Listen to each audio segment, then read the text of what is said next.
သူများကိုအပြစ်တင်တာသူများကိုကဲ့ရဲ့တာဟာကိုယ့်ပေါ်မှာပြန်ပြီးတော့ကြာရောက်တတ်တယ်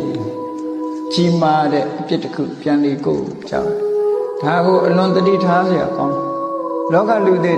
ဟာအပြစ်တင်တာလဲလွယ်လွယ်ကူနဲ့လုပ်တတ်တယ်ကဲ့ရဲ့တာလဲလွယ်လွယ်ကူနဲ့လုပ်တတ်တယ်မြတ်စွာဘုရားသခင်ကိုရမြတ်ရဲ့အဆုံးအမကိုဒီနေရာမှာမှတ်သားသင့်တယ်ပေါ့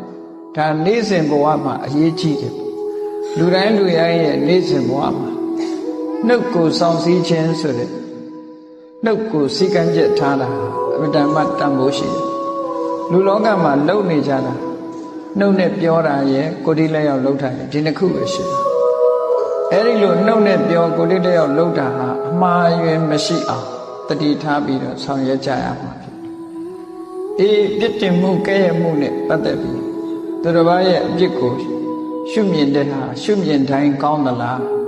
ကဲ့ရဲ့တာဟာကဲ့ရဲ့တိုင်းကောင်းသလားလို့ဆိုမကောင်းတာတွေအများကြီးရှိတယ်နော်မကောင်းတာတွေအများကြီးမြတ်စွာဘုရားကဟောထားတယ်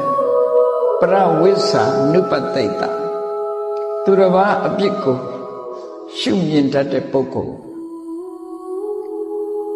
လောကလူတွေဟာကိုယ်နဲ့ပတ်ဝန်းကျင်မှာကြည့်ဘယ်သူကပြင်ဘာလှုပ်တာပဲဘယ်သူကပြင်ဘာပြောတာပဲ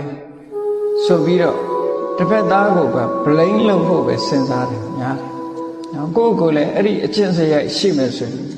ဒီအကျင့်စရိုက်ကိုပြုပြင်ဖို့လိုအပ်တယ်ပေါ့။သူများကို blame လုပ်ပါနဲ့